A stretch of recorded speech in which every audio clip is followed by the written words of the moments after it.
Assalamualaikum warahmatullahi wabarakatuh. A'udzubillahi minasyaitonirrajim. Bismillahirrahmanirrahim. Wa ayyuba idh nada rabbahu, dan Nabi Ayub ketika dia berdoa kepada Tuhan. Dikisahkan Nabi Ayub ini adalah seseorang yang kaya raya. Dia memiliki ternak yang banyak, ladang yang banyak, juga keluarga yang harmonis, anak-anak yang sehat, juga sukses-sukses. Tapi kemudian diuji oleh Allah dengan sakit, sehingga semua orang menjauh karena penyakitnya menular. Sehingga dia akhirnya hidup sendirian. Sampai kepada suatu hari istrinya yang hanya seorang diri menemani beliau itu berkata, "Kenapa engkau tidak berdoa kepada Allah agar disembuhkan?" Kata Nabi Daud, "Aku sudah hidup 70 tahun dan sakitku belum 70 tahun. Masih banyak yang harus disyukuri." Jadi Nabi Daud selama sakit itu tidak pernah mengeluh karena dia tidak menganggap bahwa sakit itu adalah hina. Dalam sakit itu ada sarana ibadah kepada Allah dengan bersabar. Dia tetap bersabar. Dia tetap bertauhid kepada Allah, menyembah kepada Allah dalam kondisi sakit. Namun pada suatu waktu ketika istrinya sudah habis akal, dia bekerja dan yang terakhir adalah menjual rambut. Nabi Daud bertanya, "Dari mana kamu dapat makanan ini?" Kata istrinya. Dia membuka jilbabnya kemudian memperlihatkan bahwa dia mau menjual rambut kepada orang yang menjual roti kepadanya. Maka melihat hal itu, Nabi Daud kemudian berdoa seperti yang tadi. "Anni masani yadurru," kata Nabi Ayub. "Aku ditimpa penyakit, dan penyakit ini sudah sangat luar biasa." Dia sangat sedih melihat istrinya sudah tidak mampu lagi untuk menolong dirinya. Tapi perlu dicatat, godaan setan ketika mengganggu untuk dia menjauh kepada Allah, dia tolak. Dia usir setan yang selalu menggoda. Tetapi ketika melihat sampai di titik itu,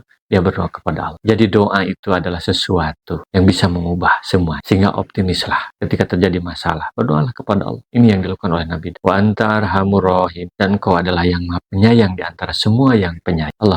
Nabi Daud memuji kepada Allah. Kau maha penyayang. Sangat mudah bagi Engkau untuk menyembuh. Fastajabna lahu, fakasabna lahu minad durri. Maka Allah mengabulkan doanya dan menyembuhkan dari sakitnya itu. Wa atainahu ahlahu wa mislahu ma'hum. Dan mengembalikan kembali keluarganya. Juga harta bendanya kembali seperti sedia kala. Dan kami lipat gandakan dari sisinya. Rahmatan min indina wa dzikra lil abidin. Sebagai rahmat dari sisi kami dan peringatan untuk orang-orang yang menyembah Allah, bahwa Allah sangat mungkin untuk menolong hambanya, apalagi dia yang bersabar ketika mendapatkan sakit. Dan sakit bagi hamba Allah bukanlah kehinaan, justru di situ bisa meningkatkan derajat kemuliaan seseorang di hadapan Allah. Sadaqallahul adzim. Assalamualaikum warahmatullahi wabarakatuh. Rasulullah SAW bersabda, "Baligu anni walau ayatan." Sampaikan dariku meskipun satu ayat. Mari kita sebarkan jalan kebahagiaan dengan like, share, dan subscribe